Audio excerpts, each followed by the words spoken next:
Hello बच्चों, कैसे हो आप लोग? अच्छा होंगे।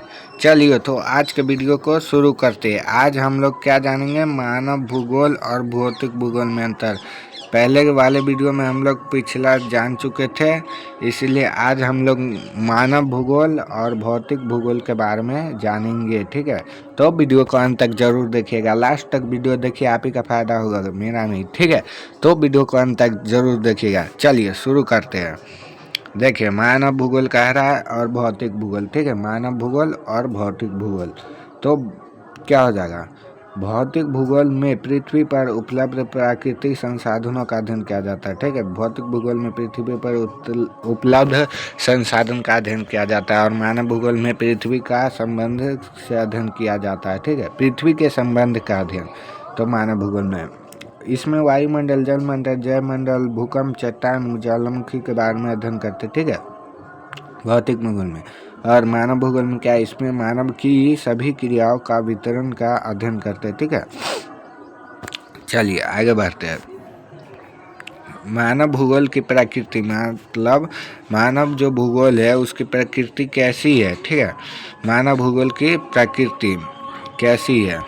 अगला क्या पूछ रहा है, मानव भूगोल की प्रकृति पूछ रहा है। ठीक है, मानव भूगोल की प्रकृति, तो प्रकृति तथा मानव अविभाज्य तत्व यह परस्पर दूसरे से इतनी जटिलता के साथ जुड़े रहते कि इनके पृथक नहीं किया जा सकता है। ठीक है, इस सब को आराम से आप लोग सुनिए, मैं पढ़ता हूँ। ठीक है, और समझाता हूँ। ठीक है, तो वीडियो देखने से ज़्यादा सुनिए, आपको फायदा करेगा। ठीक है, तो सुनिए, चलिए शुरू करते हैं। यही कारण है कि पृथ्वी तथा मानव का अध्ययन अलग अलग नहीं हो सकता। मतलब पृथ्वी का जो अध्ययन है वो अलग अलग नहीं किया जा सकता। ठीक है, मानव ने अपने विभिन्न क्रियाकलापों के बुद्धिमान स्तर पर परिवर्तन किए हैं और अनेक प्रकार का भू निर्माण हुआ है, जैसे तालाब, इमारत, पार्क। ठीक है, और सड़क। मानव भूगोल की भौतिक विधारणाएं पूछ रहा है। ठीक है, मानव भूगोल की भौतिक विधारणाएं पूछ रहा है। मानव भूगोल की विचारधारा, मानव भूगोल की विचारधारा से अभिप्राय अलग अलग भूगोलवेत्ताओं द्वारा मानव के संबंधों में देखने नजरिया अलग अलग है, जैसे नियतवाद, संवाद, नवनियमवाद। मानव भूगोल की तो निश्चयवाचक है और संभववाद में प्रकृति या मानवीकरण आता है, निश्चयवाचक में और आता है।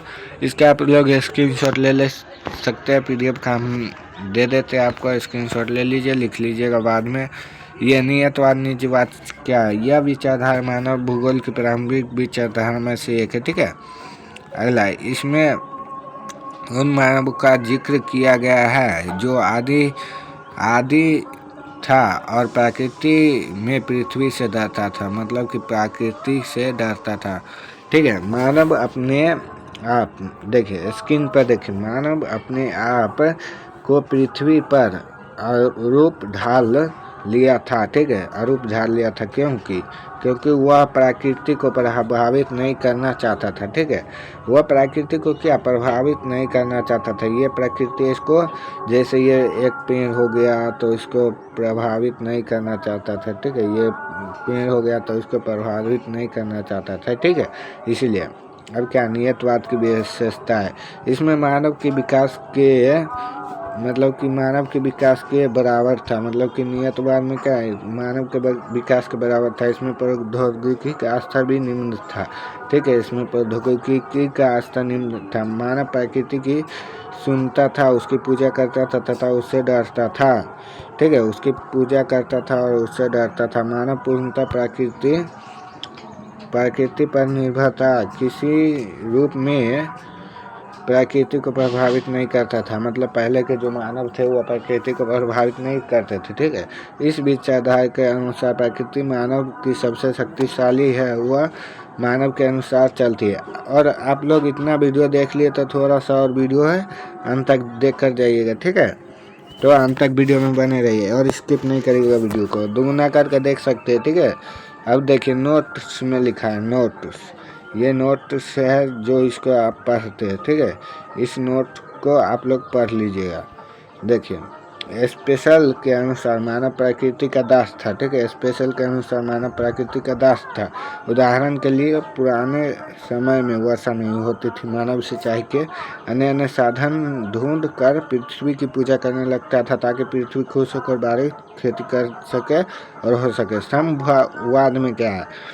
संभववाद वह शब्द है जो सर्वप्रथम प्रयोग कैब्रे फ्रांसीसी द्वारा किया गया था। ठीक है, कैब्रे फ्रांसीसी द्वारा किया गया था। संभववाद समर्थक बलास थे। ठीक है, संभववाद के समर्थक बलास थे। ठीक है, और यह विचारधारा निजवाचक है, स्थिति का वर्णन करती है। ठीक है, स्थिति का वर्णन करती है। इस विचारधारा के अनुसार मानव प्रकृति अपने आप को विकास को प्रौद्योगिकी का उपयोग प्रकृति को छाप छोड़ता है। ठीक है, आरंभ में किया था प्रकृति अपने अनुसार चलते।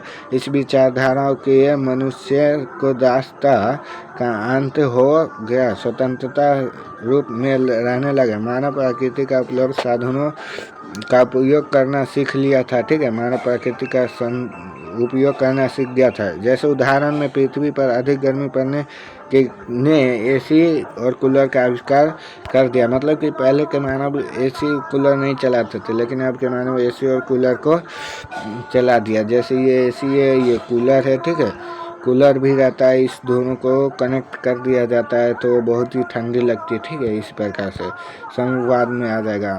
अब देखिए, अब क्या है? मानव का प्रकीर्णन, मानव का प्रकीर्णन। ठीक है, मानव का जो क्या है प्रकीर्णन, आरंभिक अवस्था में प्रकृति के साथ पूर्ण रूप स्थापित करता था। आदि मानव के रूप में प्रकृति था, वह अपना सारा क्रियाकलाप बिना प्रकृति नुकसान पहुंचाने के करता था। मानव समाज में प्रौद्योगिकी का स्तर निम्न था, इसमें प्रकृतिशाली मानव था और यह सरकार को योग्यता बनाया था। ठीक है, और इसका दूसरा मानवतावाद और नहीं ना मानवतावाद, हाँ, मानवतावाद भूगोल और आदि कालम रेडिकलम। इसका आप लोग स्क्रीनशॉट ले लीजिए। आप लोग, मैं बता देता हूँ, इसका भी ले लीजिए और इस सब का ले लीजिए, लिख लीजिएगा आप लोग। इतना इम्पोर्टेंट नहीं है लेकिन पूछा जाता है। ठीक है, तो आप लोग स्क्रीनशॉट ले सकते हैं।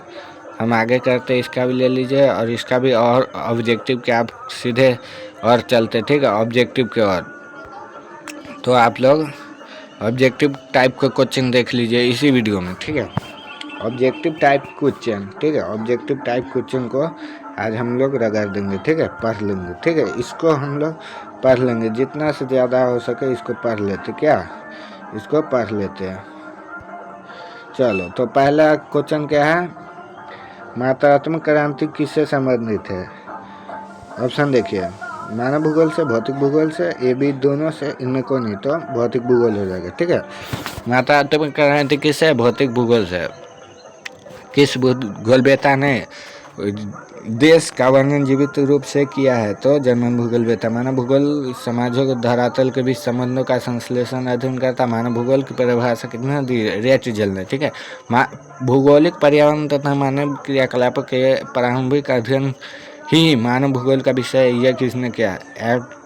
एल्सवर्थ हैंगस्टन ने। ठीक है, कौन सा मार्ग मानव भूगोल से संबंधित नहीं है? ठीक है, तो मात्रात्मक परिवर्तन। ठीक है, प्रकृति और मानव के बीच पारंपरिक क्रिया सबसे महत्वपूर्ण कारक कौन सा? तकनीक। ठीक है, मानव कौन सा मानव की मूल अवधारणा से संबंधित नहीं है? परिवहन। ठीक है, कौन विद्यमान मानव भूगोल से संबंधित नहीं है? वह एस्लेर। ठीक है, एस्लेर।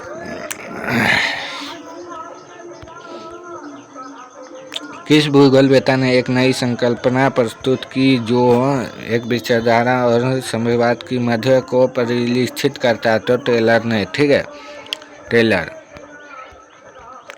अगला क्वेश्चन देखिए, मानव प्रकृति का दास है, यह किस दार्शनिक का धारणा? नियतवाद का। ठीक है, निम्नलिखित में कौन सा सामाजिक भूगोल का उपशाखा है? ठीक है, तो चिकित्सा भूगोल। निम्न में कौन सा पुस्तक होल्वेस द्वारा लिखा गया? काम मास, ठीक है, का मास निम्न में कौन सा मानव भूगोल से संबंधित नहीं है? समुद्री विज्ञान, ठीक है। समुद्री विज्ञान जो है मानव भूगोल से संबंधित नहीं है। संवाद, संवाद की अवधारणा में किस घटक को महत्वपूर्ण माना जाता है? मानवीय घटक का। नियतवाद की संकल्पना का गठन महत्वपूर्ण बनाया गया। प्राकृतिक घटना। आप लोगों इतना भी वीडियो देख लिए तो थोड़ा सा और वीडियो है, लाइक सब्सक्राइब जरूर करिएगा, वीडियो को लाइक करिएगा, कमेंट में बता दीजिएगा आपको किस टॉपिक से वीडियो चाहिए, आप बिहार के कौन से ज़िले से देख रहे हैं ये बता दीजिएगा हमको, ताकि पता चल जाए हमको कहाँ तक हमारा वीडियो जाता है। निम्न में कौन सा मानव भूगोल की संबंधित नहीं है? और कोई भी डाउट क्वेश्चन है तो कमेंट कर दीजिएगा, हम उसका रिप्लाई दे सकते हैं, ठीक है। नव निर्जयवाद का प्रवर्तक कौन सा था? टेलर। किसने कहा कि मानव प्रकृति का दास है? एलन स्पेलमैन ने कहा। आधुनिक मानव और भूगोल के जनक किसे कहा जाता है? फ्रेडरिक रेटजल को कहा जाता है। फ्रेडरिक रेटजल कहाँ के थे? जर्मन के थे, ठीक है, ये भी पूछा जाता है। तो नियतवाद के विचारधारा कौन है? तो इनमें से सभी, मतलब कि ई कांट, होलमन, रिटल्स। और मानव भूगोल के जनक माना जाता है यूनान को, अफ्रीका को, एशिया को, इनमें को नहीं, तो यूनान को हो जाएगा। रुको और जाओ। निजवाद संकल्पना किसने दी? तो टेलर ने दिया, ठीक है। व्यवहारिक भूगोल और राजनीतिक भूगोल के आर्थिक अथवा सामाजिक भूगोल के उपक्षेत्र है मानव भूगोल के, ठीक है। मानव भूगोल के विचारधारा अभिव्यक्त न होकर भूगोल के वैश्विक खोज की तकनीक का परिमाण परिभाषित है। विडल डी ब्लास ने 1990 का दशक मानव भूगोल के उपनाम को जाना जाता है आधुनिक निजवाद, ठीक है। तो आई होप मेरे वीडियो को आप लोग समझ गए होंगे। तो वीडियो इतना ही तक था, ज़्यादा लंबा नहीं करते, यही 11 मिनट का था वीडियो, तो आप लोग देख लिए होंगे। तो प्लीज़ एक लाइक कर दीजिएगा और चैनल को सब्सक्राइब करके बेल आइकन ऑल पर क्लिक कर दीजिएगा, ताकि सबसे पहले नोटिफिकेशन आपको पहुंच जाए और आप मेरे वीडियो को देख सके। और अगला वीडियो कौन से टॉपिक पर चाहिए ये हमें बता दीजिएगा। और कोई भी डाउट क्वेश्चन है तो पूछ सकते हैं कमेंट में, हम उसका रिप्लाई ज़रूर देंगे अभी, ठीक है। तो आप लोग चलिए पढ़ाई को बरकरार रखिए। क्लास 12 बिहार बोर्ड आर्ट्स में अगर पढ़ना चाहते हैं तो हमारे साथ जुड़े रहे यूट्यूब चैनल पर, ठीक है। चलिए।